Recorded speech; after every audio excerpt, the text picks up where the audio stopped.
അന്ന് വൈകുന്നേരത്ത് ടി വിയിൽ ന്യൂസ് ഇതായിരുന്നു, demolition man comes to Delhi. ഞാൻ എന്റെ പട്ടി പറയും, എനിക്ക് രാഷ്ട്രീയമുണ്ട്, കാരണം എന്റെ പട്ടി നല്ല സുന്ദരനാണ്.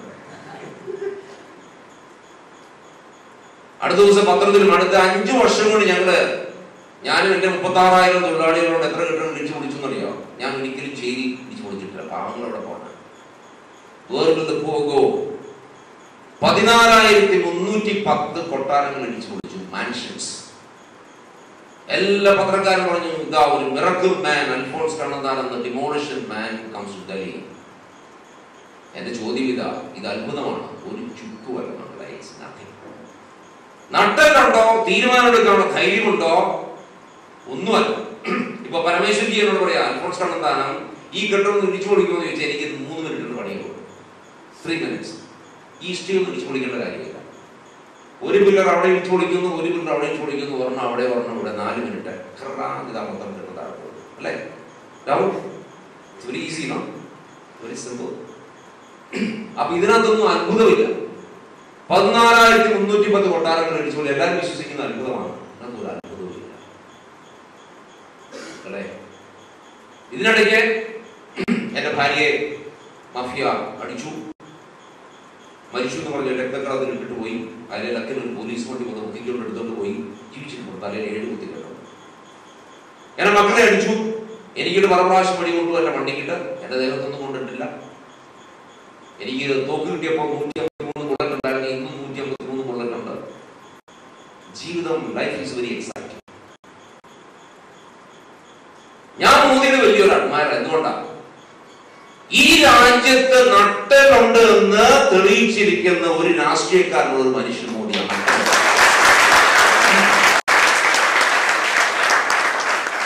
Here is one man who has proved that he is born with a backbone. Plastic നട്ടലല്ല, ജെല്ലി ഫിഷിനെ പോണത് അങ്ങോട്ടും ഇങ്ങോട്ടും തിരിയാനുള്ള സാധനമല്ല. നട്ടലുണ്ട്. വിശ്വാസത്തിന് വേണ്ടി എഴുന്നേറ്റ് നിൽക്കാനും ഈ രാജ്യത്തെ ജനങ്ങൾക്ക് വേണ്ടി പ്രവർത്തിക്കാനും. വെറുതെ വാഞ്ഞോടിക്കാൻ എളുപ്പമാണ്, ഈ മൈക്കിൽ നിന്ന് പ്രസംഗിക്കാൻ എളുപ്പമാണ്, വളരെ എളുപ്പമാണ്. പല രാഷ്ട്രീയക്കാരും പ്രസംഗിക്കും. അതല്ല, പ്രവർത്തനം കഴിഞ്ഞ് പ്രസംഗിക്കാൻ, അത് മൂടി വിളിക്കലാണ്. പ്രവർത്തിക്കാൻ ധൈര്യം കാണിച്ച ആ മനുഷ്യൻ, I think that is why I admire Modi, because I admire anybody who has a backbone. നട്ടലുള്ള, ജീവിക്കാൻ, പ്രവർത്തിക്കാൻ ധൈര്യം കാണിക്കുന്ന ഏത് മനുഷ്യനെയും ഞാൻ അഡ്മയർ ചെയ്യുന്നു.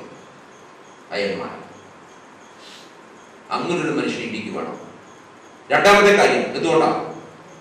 ഈ രാജ്യത്ത്, ഇവിടെ നേരത്തെ അധ്യക്ഷ പ്രസംഗത്തിൽ പറഞ്ഞ മക്സൂദ് പിള്ള പറഞ്ഞതുപോലെ, ഈ രാജ്യത്ത് ഇത് കൊള്ളയാണ്. അതിന്ന് ഞങ്ങൾ പറയുന്നതല്ല, ഇന്ന് പ്രതിപക്ഷത്തിരിക്കുന്ന ആൾക്കാർ പറയുന്നതല്ല. 1984 അന്നത്തെ പ്രധാനമന്ത്രിയായിരുന്ന രാജീവ് ഗാന്ധി പറഞ്ഞു, ഇന്ത്യയിൽ 1 രൂപ മുടക്കുന്നതിനകത്തുനിന്ന് 16 പൈസ മാത്രമേ ജനങ്ങളുടെ എത്തുന്നുള്ളൂ. 84 പറഞ്ഞതാണ്.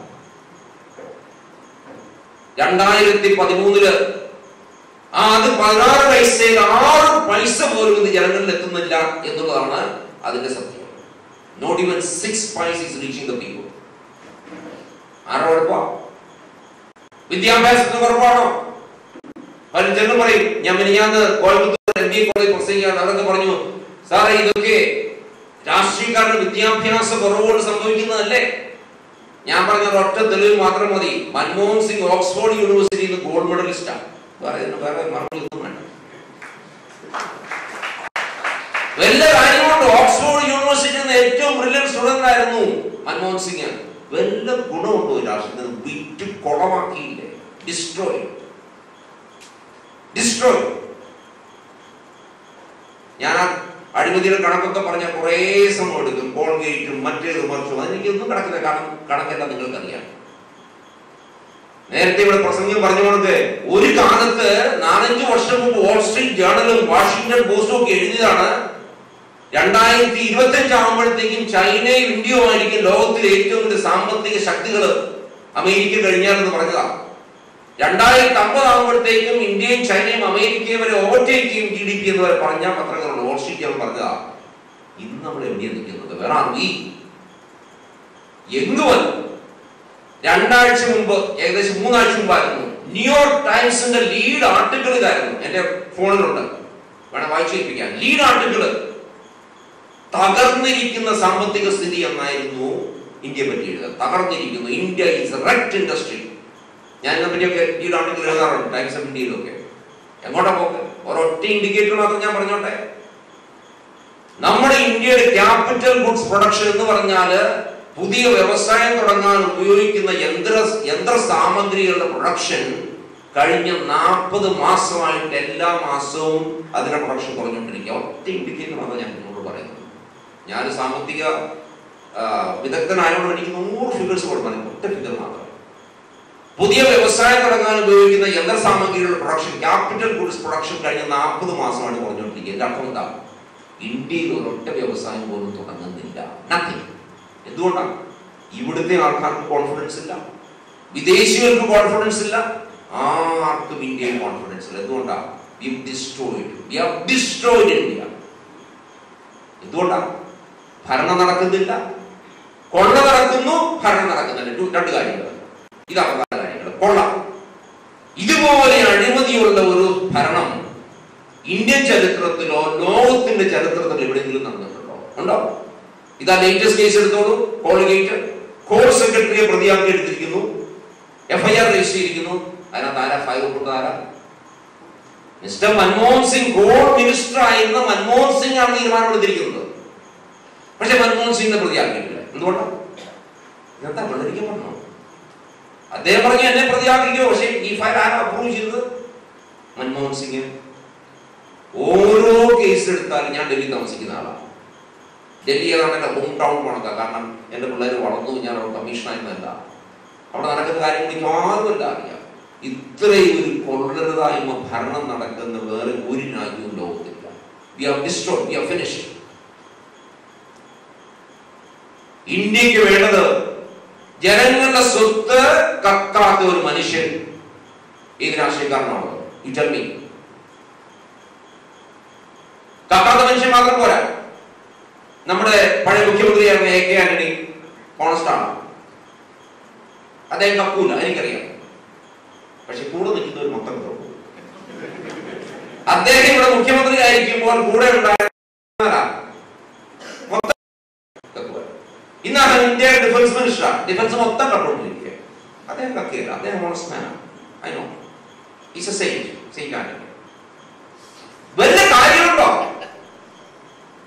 വല്ല കാര്യമുണ്ട്? ഓണസ്റ്റി എന്ന് പറഞ്ഞാൽ ഞാൻ കക്കരുത്, ഞാൻ കളക്ടർ ആണെങ്കിൽ ഞാൻ പൈസ മേടിക്കില്ല, ഞാൻ കമ്മീഷൻ ആണെങ്കിൽ ഞാൻ പൈസ മേടിക്കില്ല എന്ന് പറഞ്ഞാൽ പോരാ. ഞാൻ എന്റെ കീഴിലുള്ള പ്രസ്ഥാനത്തിൽ കളക്ടർ ആണെങ്കിൽ അവിടുത്തെ വില്ലേജ് ഓഫീസർമാരും തഹസിൽദാറും അവിടുത്തെ സബ് കളക്ടറും RDOമാരും പൈസ മേടിക്കരുതെന്ന് ഉറപ്പുവരുത്തണം. ഞാൻ ഡൽഹി കമ്മീഷൻ ആണെങ്കിൽ $36,000 പൈസ മേടിക്കുന്ന ഉറപ്പുവരുത്തണം.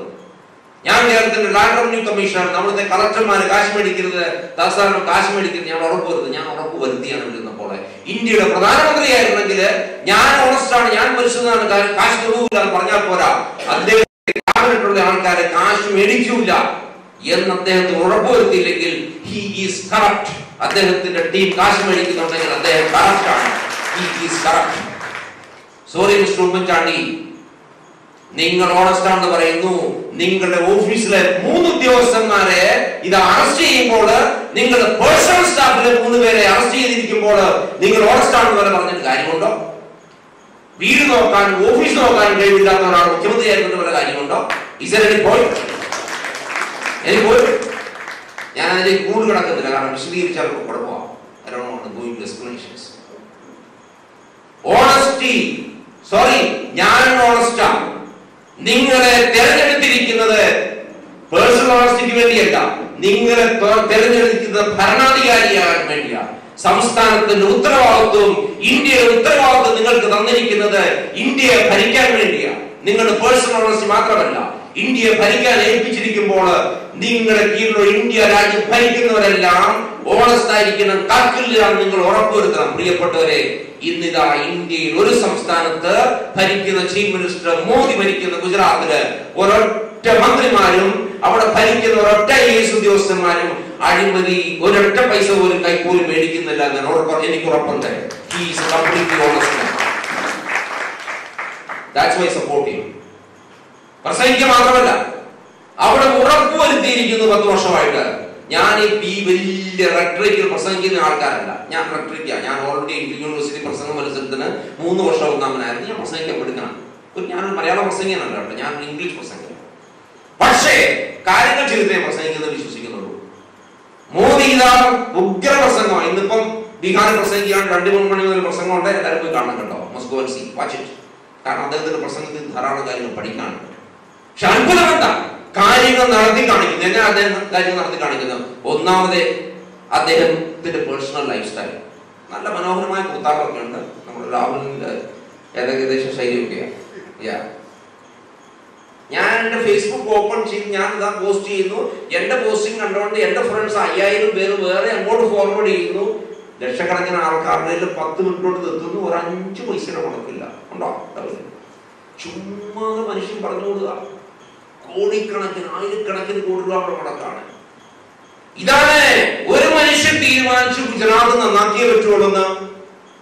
ഗുജറാത്ത് നന്നാക്കി എടുത്തിരിക്കുക. എന്റെ കുറെ ഫിഗേഴ്സ് ഉണ്ട്. ഇവിടെ ചില പത്രക്കാരും നിങ്ങളൊക്കെ ചോദിക്കും, എന്നാൽ പിന്നെ ഈ ഗുജറാത്തിനെ പറ്റി അപവാദങ്ങൾ വരുന്നുണ്ടോ? ഞാനവിടെ ഇലക്ഷൻ സമയത്ത് ഞാൻ ഏതാണ്ട് 2 മാസം ഞാൻ അവിടെ താമസിച്ചു ഗുജറാത്തിൽ. ഞാൻ എല്ലാ മാസവും അവിടെ പോകുന്നുണ്ട്. ഞാൻ എല്ലാ മാസവും അവിടെ പോയി 2-3 എല്ലാ മാസവും ഞാൻ അവിടെ പോകും. ഒരു 2 ദിവസമെങ്കിലും അവിടെ ചെലവഴിക്കും. സ്കൂൾ ഡ്രോപ്പ് ഔട്ട് റേറ്റ് ഏതാണ്ട് പകുതിയായിട്ട് കുറയും. 1ാം ക്ലാസ്സിലും 7ാം ക്ലാസ്സിലും ഇടയ്ക്കുള്ള കുട്ടികൾ സ്കൂളിൽ നിന്ന് ചേർന്നിട്ട് അവിടുന്ന് പിരിഞ്ഞു പോകുന്ന കുട്ടികളുടെ കണക്ക് കുറയും. 3-4 അപവാദങ്ങളാ. മറ്റേ മോർട്ടാലിറ്റി റേറ്റ് കഴിഞ്ഞ 10 വർഷം കൊണ്ട് ഏതാണ്ട് പകുതിയായി. മറ്റേ മോർട്ടാലിറ്റി ഫിഗേഴ്സ് എത്ര കയ്യിലുണ്ട്? കാരണം ഈ അപവാദങ്ങൾക്ക് മറുപടി പറയണം അല്ലേ? Just give me half a minute. Yeah, I got it here. ഞാൻ പറയാം. എൻറോൾമെന്റ്, സ്കൂളിലെ എൻറോൾമെന്റ് 75.07 ആയിരുന്നത് അത് 98.64 കൂടി 2001 - 2014. ഉണ്ടോ? സ്കൂളിൽ ചേർന്ന കുട്ടികളുടെ ശതമാനം 75 ആയിരുന്നത് 98.64 കൂടി. ഇത് കണക്കാ. ഡ്രോപ്പ് ഔട്ട് റേറ്റ് 1ാം ക്ലാസ്സിലും 7ാം ക്ലാസ്സിലും ഇടയ്ക്കുള്ള കുട്ടികൾ എന്ന് പറഞ്ഞാൽ സ്കൂളിൽ ചേർന്നിട്ട് അവിടുന്ന് പൊഴിഞ്ഞു പോകുന്ന കുട്ടികളുടെ ശതമാനം 38.92 ആയിരുന്നത് 7.92 കുറഞ്ഞു. മറ്റേ മോർട്ടാലിറ്റി എന്ന് പറഞ്ഞാൽ പ്രസവ സംബന്ധമായ മരിക്കുന്ന അമ്മമാരുടെ കണക്ക് 172 നിന്ന് 125 കുറഞ്ഞു. അതിപ്പോഴും ഹൈയാ. കാരണം എന്താ? ഗുജറാത്തിൽ നിന്ന് വളരെ ഹൈയായിരുന്നു. അവിടുന്ന് നമ്മൾ ജഡ്ജ് ചെയ്യേണ്ടത് കേരളത്തിനോടല്ല, എവിടെ തുടങ്ങി അവിടുന്ന് എവിടെ എത്തി എന്നാ നമ്മൾ നോക്കട്ടെ. 175 125. ഇൻഫന്റ് മോർട്ടാലിറ്റി എന്ന് പറഞ്ഞാൽ കൊച്ചുകുട്ടികൾ 1 വയസ്സിന് മുമ്പ് മരിക്കുന്നത് 54 നിന്ന് 39 കുറഞ്ഞു. അവര് 2015 ആകുമ്പോഴത്തേക്ക് 29 ആക്കാൻ പോവാ. 2015 ആകുമ്പോഴത്തേക്ക് ഞാൻ കഴിഞ്ഞ ദിവസം മുന്നേ പറഞ്ഞു 2014 ആകുമ്പോഴത്തേക്ക് മിക്കവാറും അവർ 29 ആക്കാൻ പോവാ. പൈപ്പ് ടു വാട്ടർ കണക്ഷൻ 26.6% 2002 ഉണ്ടായിരുന്ന 76.8% ആക്കി 2011. ഇന്ത്യയിൽ എത്രയാണെന്നറിയോ? 17.5%. നോക്കാം. പിന്നെ വേറെ വാട്ടർ ടേബിള് 85% ഏറിയായാലും ഗുജറാത്തിലെ വാട്ടർ ടേബിള് ഏതാണ്ട് 1 മീറ്റർ കൂടി. കേരളത്തിലെ എല്ലാ വർഷവും വാട്ടർ ടേബിൾ താഴോട്ടിരിക്കുക. ഇത്രയും വ്യാപകമായിട്ട് കൃഷി ഗുജറാത്തിൽ നടന്നിട്ടും വാട്ടർ ടേബിള് 1 മീറ്റർ കൂടി 85% സ്ഥലത്തും. കോസ്റ്റൽ ഏരിയയില് 800 സ്ക്വയർ മീറ്റർ ഏരിയയില് മാംഗ്രോവ്സ് എന്ന് പറഞ്ഞാൽ ഈ മാംഗ്രോവ്സ് കണ്ടൽക്കാടുകൾ 800 സ്ക്വയർ മീറ്റർ ഏരിയയിൽ ഉണ്ടായിട്ടുണ്ട്. പ്രിയപ്പെട്ടവരെ, കൊച്ചു കണക്കുകൾ ഞാൻ ഉള്ളതാണ്. എനിക്ക് ധാരാളം മെറ്റീരിയൽ നടന്നു. അപ്പൊ ഈ മോദി അറ്റാക്ക് ചെയ്യുന്ന ആ 2-3 വിഷയങ്ങളെ പറ്റിയാണ് ഞാൻ സംസാരിച്ചത്. പ്രിയപ്പെട്ടവരെ, ഗുജറാത്ത് സ്വർഗമല്ല. ഞാൻ ഇനി കുറെ മേഖലകളിൽ ഗുജറാത്തിൽ ധാരാളം കാര്യങ്ങൾ ചെയ്യാനുണ്ട്. കേരളത്തിന്റെ ലെവലിലൊന്നും സോഷ്യൽ സെക്ടർ ഇൻഫന്റ് മോർട്ടാലിറ്റിയും മറ്റേ മോർട്ടാലിറ്റിയും ഇതൊന്നും എത്തിയിട്ടില്ല. അവിടെയൊക്കെ എത്തണമെങ്കിൽ കുറെ വർഷങ്ങളെടുക്കും. പക്ഷേ വ്യവസായ മേഖല, ഞാൻ ഒറ്റ കാര്യം പറയാം. ഗുജറാത്തിൽ വ്യവസായം തുടങ്ങണമെങ്കിൽ ഗുജറാത്തിന്റെ മുഖ്യമന്ത്രി ഓഫീസിലേക്കോ ഇൻഡസ്ട്രീസ് ഓഫീസിലേക്കോ ഒരു ഇമെയിൽ അയച്ചാൽ, ശ്രദ്ധിച്ചോളൂ, ഒരു ഇമെയിൽ അയച്ചാൽ, നമ്മൾ ഇന്ന ഫ്ലൈറ്റിന് വരുന്നു എന്ന് അറിയിച്ചാല് അവരൊരു കുട്ടിയുമായിട്ട് ഇതാ എയർപോർട്ടിൽ നമ്മളെ സ്വീകരിക്കുന്നു, വണ്ടിയുമായിട്ട് നേരെ നമ്മൾ ഓഫീസിലേക്ക് കൊണ്ടുവന്നു. അവരവിടെ ചെന്നിട്ട് ഇതാ നേരെ ചായയും കുടിപ്പിച്ചിട്ട് അവർ ഇൻഡസ്ട്രിയൽ എസ്റ്റേറ്റിലുള്ള സ്ഥലങ്ങളുടെ മുഴുവൻ പടങ്ങള് അവര് ഇതുപോലുള്ള സ്ക്രീനിൽ, ലാമിനേറ്റഡ് സ്ക്രീനിൽ കാണിക്കുന്നു. എന്നിട്ട് അവരോട് ചോദിക്കും ഏത് പോയി കാണണമെന്ന് പറയുന്നു. നേരെ അവരുടെ വണ്ടിയിൽ തന്നെ പോയി ലൊക്കേഷനിൽ പോയി കാണിക്കുന്നു. അത് കണ്ടു കഴിഞ്ഞിട്ട് നമ്മൾ ചൂസ് ചെയ്യുന്നു. ഇന്ന പ്ലോട്ട് എന്ന് പറഞ്ഞാൽ ആ പ്ലോട്ട് നമ്മൾ സെലക്ട് ചെയ്യുന്നു. ഉച്ചയ്ക്ക് ഇതാ അവർ നമ്മളെ 5 സ്റ്റാർ ഹോട്ടലിൽ പോയി ഊണ് തരുന്നു. ആ ഊണിന്റെ സമയത്ത് ഇതാ MOU സൈൻ ചെയ്യുന്നു. സ്ഥലം നമ്മുടെ കയ്യിലിരിക്കുന്നു. തിരിച്ചിതാ എയർപോർട്ടിൽ കൊണ്ട് നമ്മളെ വിടുന്നു. സ്ഥലം നമ്മുടെ. പ്രിയപ്പെട്ടവരെ, ലോകത്ത് എവിടെയെങ്കിലും നടക്കുവോ? ഉമ്മൻചാണ്ടി സാറേ, ഇതൊക്കെ കേൾക്കുന്നുണ്ടോ സാർ? 24 മണിക്കൂറും വെബ്സൈറ്റിലുണ്ടല്ലോ. എന്നിട്ട് ഈ കള്ളന്മാർ സാറിന്റെ ഓഫീസ് മൊത്തം പൊക്കിക്കൊണ്ട് പോയില്ലേ? കാര്യങ്ങൾ നടക്കണം. അവിടെ ആരെങ്കിലും വ്യവസായത്തിനോ ആരെങ്കിലും വന്നാൽ അവിടെ കാര്യങ്ങൾ നടക്കണം. വ്യവസായികളുടെ ഇവിടെ സാധാരണ ജനങ്ങളുടെ കാര്യമാണ്. ആർക്കു വേണമെങ്കിലും ഏതെങ്കിലും പരാതി, സാധാരണ ജനങ്ങളുടെ കാര്യങ്ങൾ എടുക്കെ ആർക്ക് വേണമെങ്കിലും പരാതി കൊടുക്കാം. മുഖ്യമന്ത്രിയും മന്ത്രിമാരും നേരെ വീഡിയോ കോൺഫറൻസിൽ കാണും. ഏതെങ്കിലും പരാതി കൊടുത്താൽ അതിന് മറുപടി കൊടുത്തിരിക്കണം. ഇത്ര ദിവസം മുമ്പ്, ഇത്ര ദിവസം അവിടെ ഒരു സർവീസ് ഡെലിവറി നിയമം ഉണ്ടാക്കിയിട്ടുണ്ട്. ഇത്ര ദിവസത്തിന് മറുപടി കൊടുത്തിരിക്കണം. അതിന് പരിഹാരം കാണണം. ചില സംസ്ഥാനത്ത് ഗവൺമെന്റ് ഏറ്റവും വലിയ അധികാരം വീട്ടിലും ഓഫീസിലും. ഇവിടെ അതല്ല. അവിടെ ചെന്ന മോദി യഥാർത്ഥ മോദിയെ കാണും. അദ്ദേഹം കാണും. ഓഫീസർമാരെ വിളിക്കും, പറയും ഓക്കെ ഈ ആശയം നമ്മൾ നടപ്പാക്കുക. അത് നടപ്പാക്കിയിരിക്കും. പ്രിയപ്പെട്ട ഇതാണ് ഓപ്പൺനെസ് ടു ഐഡിയാസ്. ഞാൻ നേരിട്ട് കാണാം. വളരെ ലളിതമാണ്. ചിലർക്ക് പറയും മോദി ഒരു ഡിക്റ്റേറ്ററാണ്. മോദിയുടെ ഓഫീസിൽ നിന്ന് ഒരൊറ്റ ഒരാളെ ഫോൺ വിളിക്കാറില്ല. നോ. മോദി ഒരൊറ്റ ഉദ്യോഗസ്ഥന്മാരെ ഓഫീസിലേക്ക് വിളിച്ചിട്ട് ഇന്നും ചെയ്യണമെന്ന് പറയാറില്ല. നോ. മോദിയുടെ പ്രിൻസിപ്പൽ IAS കൈലാഷ്നാഥ് മലയാളിയാണ്, കോഴിക്കോടുകാരനാണ്. 6 വർഷം അദ്ദേഹത്തിന് പ്രിൻസിപ്പൽ സെക്രട്ടറിയാണ്. അദ്ദേഹം ചെയ്യുന്നതെന്നാ നല്ല രാഷ്ട്രീയക്കാരെ പിടിച്ച് മന്ത്രിമാരാക്കി വെച്ചിരിക്കുന്നു. ഒറ്റ ഒരു മന്ത്രിയും കാശ് മേടിക്കാൻ അനുവദിക്കുക. ലളിതമാണ്. ഏറ്റവും നല്ല IAS ഉദ്യോഗസ്ഥന്മാർ ആരാണെന്ന് കണ്ടുപിടിക്കാൻ യാതൊരു ബുദ്ധിമുട്ടുമില്ല. നമ്മളിവിടെ പുറത്തോട്ട് ചെന്ന് ഈ പെട്ടിക്കടയിൽ ചോദിച്ചാൽ എല്ലാവരും പറയും ഏതാ കേരളത്തിലേക്ക് നല്ല IAS ഉദ്യോഗസ്ഥന്മാർ, അതല്ലേ? വളരെ എളുപ്പമാണ്. അഴിമതിക്കാർ ആരൊക്കെയാണെന്ന് പറയും. അദ്ദേഹം അവരെ തിരഞ്ഞെടുത്ത അവരെ ഏറ്റവും പ്രധാനപ്പെട്ട ഡിപ്പാർട്ട്മെന്റ് ലഭിക്കും. എന്നിട്ട് അവരോട് പറയും നിങ്ങൾ എന്ത് ചെയ്യാൻ ഉദ്ദേശിക്കുന്നത് നിങ്ങൾ തീരുമാനിച്ച് എന്നിട്ട് എന്നെ അറിയിച്ച് ഒരു പ്രസന്റേഷൻ നടത്തും. ആ പ്രസന്റേഷൻ നടത്തുമ്പോൾ മുഖ്യമന്ത്രി സജഷൻ നടത്തും. അവർ പ്ലാൻ ഫൈനലൈസ് ചെയ്യും. ആ പ്ലാൻ അപ്രൂവ്ഡ് ആണ്. വർഷാവസാനത്തിൽ മുഖ്യമന്ത്രി ചോദിക്കും നിങ്ങളുടെ പ്ലാന് നിങ്ങൾ എവിടെ എത്തിച്ചു? വളരെ ലളിതമാണ്. ഇതാണ് പറയുന്നത് സ്മാർട്ട് അഡ്മിനിസ്ട്രേഷൻ, അല്ലേ? അദ്ദേഹം ഡിക്റ്റേറ്റർ ആണെന്നാണ് പറയുന്നത്. അദ്ദേഹം ഇന്ത്യ ഭരിക്കാൻ വന്ന അദ്ദേഹം ഹിറ്റ്ലർ ആയിരിക്കും. ഹിറ്റ്ലറോ? അതെങ്ങനെയാ? നമ്മളോട് ഭരിക്കുന്നത് ഹിറ്റ്ലറാണോ? ഞാൻ ഡൽഹി മുഴുവൻ ഇടിച്ചു പൊളിച്ച ആളാണ്. ഞാൻ തോക്കൂട്ടാണ്. ഞാൻ പറഞ്ഞ ആരെങ്കിലും ഒരു സെന്റിമീറ്റർ റോങ് ആയിട്ട് പറഞ്ഞാൽ ഞാൻ തട്ടിക്കളയും ഞാൻ പറഞ്ഞിട്ടുള്ളൂ. ഞാൻ ഹിറ്റ്ലറാണോ? നോ. നമ്മൾ തന്നിരിക്കുന്ന ജോലി ഭംഗിയായിട്ട് ചെയ്താൽ നമ്മളെങ്ങനെ ഹിറ്റ്ലറാകുന്നു? അദ്ദേഹത്തിന്റെ ഉള്ളിൽ ഏറ്റവും വലിയ അലഗേഷൻ എന്താ? അയാൾ വർഗീയവാദിയാണ്. നമ്മൾ മനുഷ്യനെ അസസ് ചെയ്യുമ്പോൾ നമ്മൾ പ്രസംഗങ്ങളല്ല, അദ്ദേഹത്തിന്റെ പ്രവൃത്തി കൊണ്ട് നമ്മൾ അദ്ദേഹത്തിനെ അസസ് ചെയ്യണം, അല്ലെ? കഴിഞ്ഞ 10 വർഷമായിട്ട് അദ്ദേഹം എങ്ങനെ പ്രവർത്തിച്ചു? ഞാൻ ഗുജറാത്തിൽ പോയി അവിടുത്തെ കത്തോലിക്ക ബിഷപ്പുമാരോട് എല്ലാവരോടും ഡിസ്കസ് ചെയ്തിട്ടുണ്ട്. മുസ്ലിങ്ങളോട് ഡിസ്കസ് ചെയ്തിട്ടുണ്ട്.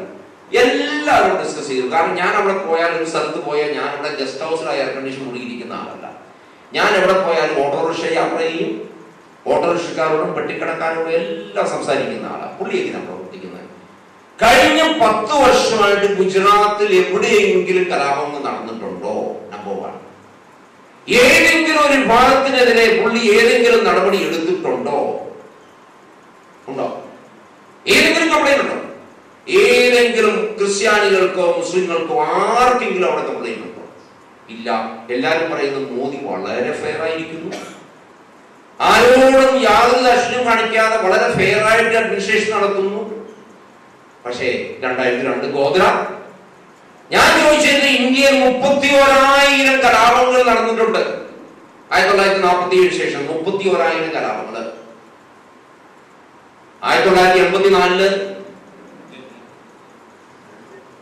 ഇന്ദിരാഗാന്ധിയുടെ അസാസിനേഷൻ കഴിഞ്ഞ് രാജീവ് ഗാന്ധി പ്രധാനമന്ത്രിയായിരിക്കുമ്പോൾ ഇന്ത്യയുടെ ക്യാപിറ്റലില് ആർമിയെ വിളിച്ചാൽ 5 മിനിറ്റിനകം ആർമി ഒക്യുപ്പൈ ചെയ്യാൻ പറ്റുന്ന ഇന്ത്യയുടെ തലസ്ഥാനത്ത് 6,500 സർദാർജിമാരെ രാജീവ് ഗാന്ധി പ്രധാനമന്ത്രി ആയിരിക്കുമ്പോൾ ചുട്ടുകൊന്നു.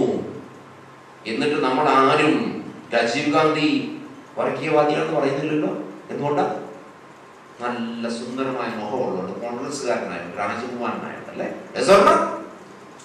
ഇവിടെ AK ആന്റണി ഭരിക്കുമ്പോൾ മാനാട് കലാപം ഉണ്ടായല്ലോ. നമ്മളെന്ത് AK ആന്റണി വർഗീയ കലാപക്കാരനാണെന്ന് പറയാത്തത് എന്തുകൊണ്ടാ? അതുത്തരമില്ലേ? ഈയിടെ മുസഫർ നഗറില് 190 പേര് മരിച്ചില്ലേ? അഖിലേഷ് യാദവ് വർഗീയ കലാപക്കാരനല്ലല്ലോ. എന്തുകൊണ്ടാ? കോൺഗ്രസിന്റെ സപ്പോർട്ടുകാരനാണ്. മീററ്റിലും ബോംബെയിലും ഇന്ത്യയിലും 36,000 വർഗീയ കലാപങ്ങൾ നടന്ന 1000കണക്കിന് ആൾക്കാർ മരിച്ചിട്ടില്ലേ? അവിടെയൊക്കെ മരിച്ചിരുന്ന മുഖ്യമന്ത്രിമാരുടെ പേരുകളും നമുക്കറിയാവോ. പക്ഷേ 2002 ഗോത്ര മോദി എങ്ങനെ മോദി ഉത്തരവാദിയാവും? അതിന്റെ സിറ്റുവേഷൻ നിർത്തി. ഗോത്രയും ഗുജറാത്തും കേരളമല്ല, മഹാരാഷ്ട്രയല്ല, മധ്യപ്രദേശ് അല്ല, ആഴ്ചയിൽ ഒരിക്കൽ വർഗീയ കലാപം നടക്കുന്ന സ്ഥലമാണ് ഗുജറാത്ത്. കാരണം സ്വാതന്ത്ര്യം കിട്ടിക്കഴിഞ്ഞ് ഇന്ത്യ വിഭജിച്ച ആ ഇൻഡിപെൻഡൻസ് കഴിഞ്ഞ് പാകിസ്ഥാനും തമ്മിൽ വിഭജിച്ചതിന്റെ മുറിവുകൾ ഇപ്പോഴും നിൽക്കുന്ന സ്ഥലമാണ് പാകിസ്ഥാനും അല്ല ഗുജറാത്ത്, ഗോത്ര. ആഴ്ചയിൽ ഒരിക്കൽ കലാപം നടക്കുന്ന സ്ഥലമാണ്. അഹമ്മദാബാദിന് ആഴ്ചയിൽ ഒരിക്കൽ കലാപം നടക്കുന്ന 100 കണക്കിന് ആൾക്കാർ മരിക്കുന്നതാണ് സ്വാതന്ത്ര്യം കഴിഞ്ഞ് 47 മുതൽ. അവിടെ ഇതാ അയോധ്യയ്ക്ക് പോകുന്ന ഒരു പുണ്യസ്ഥലത്തേക്ക് പോകുന്ന 2 കമ്പാർട്ട്മെന്റ് പോകി കർഷകന്മാര് എന്ന് പറഞ്ഞ പിൽഗ്രിംസ് അവരെ കത്തിക്കുന്നു. പുണ്യഭൂമിയിലേക്ക് പോകുന്ന ആൾക്കാര് പിൽഗ്രിംസ് അവരെ ഇതാ മണ്ണെണ്ണ ഒഴിച്ച് കത്തിക്കുന്നു. എന്തായിരിക്കും റിയാക്ഷൻ? മൂന്നാമത്തെ കാര്യം, മോദി മുഖ്യമന്ത്രിയായിട്ട് ആകെ 3 മാസമായിട്ടു. അദ്ദേഹം ഒരു പഞ്ചായത്ത് പ്രസിഡന്റ് പോലും ആയിരുന്നില്ല ഇതിനു മുമ്പ്. ഗുജറാത്തിലെ പോലീസുമെല്ലാം യൂസ്ലെസ് ആണ്. അങ്ങനെ ഒരു സ്ഥലത്ത് 3 മാസം മാത്രം മുഖ്യമന്ത്രിയായിരുന്ന ഈ മിസ്റ്റർ മോദിക്ക് എല്ലാ ആഴ്ചയും വർഗീയ കലാപം നടക്കുന്ന ഈ സ്ഥലത്ത് ഇങ്ങനെ ഒരു സിറ്റുവേഷൻ ഉണ്ടാകുമ്പോൾ അതിനെ കൺട്രോൾ ചെയ്യാൻ സാധിക്കുമോ? എന്റെ കാഴ്ചപ്പാടിൽ പറ്റില്ല. ഞാനൊരു വളരെ എഫിഷ്യന്റ് ആയിട്ടുള്ള ഒരു IAS ഉദ്യോഗസ്ഥനായിരുന്നു എന്ന് വിശ്വസിക്കുന്ന ആളാണ്. നിങ്ങൾക്കും അറിയാം, നിങ്ങളൊക്കെ പറയും യെസ്. എനിക്കും അവിടെ ഒന്നും ചെയ്യാൻ പറ്റൂലായിരുന്നു എന്റെ വിശ്വാസം. എനിക്കും ഒന്നും ചെയ്യാൻ പറ്റൂലായിരുന്നു. അങ്ങനെ ഒരു മനുഷ്യനെ നമ്മള് എന്നേക്കുമായി ആ ഗോത്രയെ പറഞ്ഞ് നമ്മള് ഇങ്ങനെ കണ്ടക്ട് ചെയ്യുന്നത് ശരിയാണോ? എന്റെ കാഴ്ചപ്പാടിൽ തെറ്റാണ്. ആ മനുഷ്യൻ തീരുമാനിച്ചു ഇനി ഇതിവിടെ നടക്കൂല തീരുമാനിച്ചു. കഴിഞ്ഞ 10 വർഷം അദ്ദേഹം എങ്ങനെയാ ഭരിച്ചത്? അതാണ് നമ്മൾ നോക്കണ്ട. 10 വർഷം അദ്ദേഹം പറഞ്ഞു ഇത് ഇനി ഇവിടെ ആവർത്തിക്കില്ല എന്ന് പറഞ്ഞു. ഇന്ത്യ ചരിത്രം അതാണോ? ഏത് സംസ്ഥാനം എടുത്താലും ഇതാ ഇന്ന് നാളെ അടുത്ത ആഴ്ച ഒരു പാഠവും പഠിക്കാതെ മുഖ്യമന്ത്രി, രാഷ്ട്രീയക്കാരും, കോൺഗ്രസ് പാർട്ടിയും SP-യും അങ്ങനെയുള്ള പാർട്ടികൾ ഭരിക്കുന്നത് മോദി അവർ ഒറ്റ കാര്യം കൊണ്ട് പാഠം പഠിച്ചു. അവിടെ കുഴപ്പമൊന്നും ഉണ്ടായില്ലേ? കുഴപ്പമുണ്ടായി. There is a failure of government. എനിക്കൊരു സംശയമില്ല. ഗുജറാത്തിൽ 2002 ഗോത്രയിൽ നടന്നത് it's a breakdown of ഗവൺമെന്റും അത് ഗവൺമെന്റിന്റെ ഒരു വലിയ ഫെയിലിയർ ആണ്. ഒരു സംശയം വേണ്ട, അല്ലേ? പക്ഷേ അത് മോദിയെ കുറ്റം പറഞ്ഞിട്ട് കാര്യമുണ്ടോ? It's A failure of government. അതിന് ഉത്തരവാദി മോദി മുഖ്യമന്ത്രി ആയതുകൊണ്ട് അദ്ദേഹം അതിന് ഉത്തരവാദിത്വം കൊടുത്തു. അദ്ദേഹം പറഞ്ഞിട്ടുണ്ട് ഞാൻ അതിന് ഉത്തരവാദിയാണെന്ന്. 2004 ഇന്ത്യൻ എക്സ്പ്രസിന് കൊടുത്ത ഇന്റർവ്യൂവിൽ പബ്ലിഷ് ചെയ്തിരുന്നു. അദ്ദേഹം പറഞ്ഞിട്ടുണ്ട് ഞാൻ അതിന് ഉത്തരവാദിയാണ്, ഞാൻ മുഖ്യമന്ത്രി ആയിരുന്നു അദ്ദേഹം പറഞ്ഞിട്ടുണ്ട്. പക്ഷെ നമ്മള് അങ്ങനെ ഒരു മനുഷ്യനെ എന്നേക്കുമായി നമ്മൾ കണ്ടം ചെയ്ത് കൊടുത്ത് ശരിയാണോ? അക്കോർഡിംഗ് ടു മീ അത് ശരിയല്ല. പ്രിയപ്പെട്ടവരെ, ഇന്ത്യ നന്നാകണമെങ്കിൽ ഞാൻ എന്തുകൊണ്ടാണ് കേരളം വിട്ടുപോയത്? 2011 മാർച്ച് 16 എന്നെയാ, ഞാൻ ഇടതിനെ സപ്പോർട്ട് ചെയ്യുന്നത്, സ്വതന്ത്ര MLA ആയിരുന്നു. എന്റെയാണ് ആദ്യത്തെ നോമിനേഷൻ അവർ അപ്രൂവ് ചെയ്തത് മാർച്ച് 16 ഞാനത് പറഞ്ഞു സോറി ഞാൻ ഇന്ന് മത്സരിക്കുകയില്ല. കാരണം എന്താ? ഇന്ത്യയിൽ പകുതി ആൾക്കാരും ഭക്ഷണമില്ലാതെ ജീവിക്കുമ്പോൾ, പകുതി കുട്ടികൾ സ്കൂളിൽ പോകാത്ത സമയത്ത്, മിക്കവാറും ആൾക്കാർക്ക് ജോലിയിലേക്ക് എത്തില്ലാത്ത സമയത്ത് ഇന്ത്യയിലെ ഏറ്റവും സമ്പന്നമായ മണ്ഡലം കാഞ്ഞിരപ്പള്ളിയിൽ നിന്ന് എനിക്ക് MLA ആയിരിക്കാൻ എനിക്ക് താല്പര്യമില്ല എന്ന് പറഞ്ഞ് ഞാൻ പറഞ്ഞു എനിക്ക് ഇനി ഇന്ത്യൻ രാഷ്ട്രീയത്തിലേക്ക് വരണം എന്ന് പറഞ്ഞ് ഞാൻ എൻ്റെ സർവീസ് ഓഫർ ചെയ്തു. ഇത് BJP പ്രസിഡന്റ് ഗഡ്കരി കണ്ട് ഡൽഹി ബിഷപ്പിനെ വിളിച്ച് എന്നെ വിളിച്ച് ഞങ്ങളവിടെ മീറ്റിംഗ് കൂടി. അങ്ങനെയാണ് ഞാൻ BJP രാഷ്ട്രീയത്തിൽ. എന്റെ എതിരായ 3 കാര്യങ്ങളേ ഉള്ളൂ. ഞാൻ അതുകൊണ്ടാണ് നാഷണൽ പൊളിറ്റിക്സിൽ BJP ചേർന്നത്. ഒന്ന്, എല്ലാ വീട്ടിലും ഭക്ഷണം എത്തണം, എല്ലാ കുട്ടികളും സ്കൂളിൽ പോകണം, എല്ലാവർക്കും ജോലി കിട്ടണം. ഈ 3 കാര്യങ്ങളുണ്ടായി ഇന്ത്യ ലോകത്തിലെ ഏറ്റവും നല്ല രാജ്യമായി മാറും അല്ലേ? ഈ 3 കാര്യങ്ങൾ മതി. എല്ലാവർക്കും ജോലി കിട്ടിയ ഇവിടെ വ്യവസായം വരുമല്ലോ അല്ലേ? മതി. ഇതാണ് എന്റെ അജണ്ട, വേറെ ഒന്നുമില്ല. ഈ കാര്യം നടത്തിയെടുക്കണമെങ്കിൽ എന്റെ കാഴ്ചപ്പാടിൽ ഇന്ത്യയിൽ അത് നടത്തിയെടുക്കാൻ കഴിവുള്ള ഒറ്റ മനുഷ്യൻ മാത്രമേ ഉള്ളൂ, നരേന്ദ്രമോദി. ഇത് നടത്തിയെടുത്താൽ ഇന്ന് നമ്മൾ നടത്തിയെടുത്തെങ്കിൽ പ്രിയപ്പെട്ടവരെ പോയി. അതുകൊണ്ട് നരേന്ദ്രമോദിയെ സപ്പോർട്ട് ചെയ്യേണ്ടവര് BJP-ക്കാരല്ല, ഇന്ത്യ നന്നാകണമെന്ന് വിശ്വസിക്കുന്ന ആൾക്കാര്. ഇതെന്റെ രാജ്യമാണ്, ഞാൻ ഇവിടുത്തെ പൗരനാണ്, എനിക്ക് ആത്മാഭിമാനത്തോടെ ഇന്ത്യ എന്ന ഈ രാജ്യത്തെ പിന്നെ എനിക്ക് ചിന്തിക്കണം, എനിക്ക് ആത്മാഭിമാനം കൊള്ളണമെന്ന് വിശ്വസിക്കുന്ന ഏത് പൗരനും മോദിയെ സപ്പോർട്ട് ചെയ്യണം. If I say I want to be proud of India, I will support Modi irrespective of whether I am a congressman or a BJP man or a BSP man or a left man, because Modi is the one man who can create a proud India. He is the only man who can do that. Only man. So I am very happy. ഇവിടെ ഇരിക്കുന്നവരും എല്ലാവരും BJP-ക്കാരെന്നാണ്. ഒത്തിരി പേര് നിങ്ങൾ professional independent ആൾക്കാരാണ്. പ്രിയപ്പെട്ടവരെ, ചെറുപ്പക്കാരൻ, it's very sad to see ചെറുപ്പക്കാർ 20-22 വയസ്സുള്ള ആൾക്കാര് വർഗീയത സംസാരിക്കുന്നത്. My God, it's so tragic. Why? ഈ രാജ്യമല്ലേ ഏറ്റവും പ്രധാനപ്പെട്ട കാര്യം? മാറ്റങ്ങൾ വരുത്താൻ സാധിക്കും. ഓരോരുത്തരും നമ്മൾ തീരുമാനിച്ചാൽ എനിക്ക് മാറ്റങ്ങൾ വരുത്തണമെന്ന് അങ്ങനെ തീരുമാനിച്ചാൽ മതി. വി ക്യാൻ ചേഞ്ച് തിങ്സ് അല്ലേ?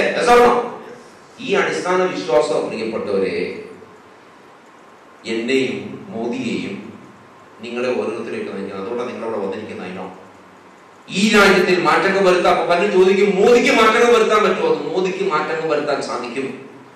ഒരു 10 വർഷം കൊടുക്കുകയാണെങ്കിൽ ഈ രാജ്യം ലോകത്തിലെ ഏറ്റവും നല്ല രാജ്യത്തിൽ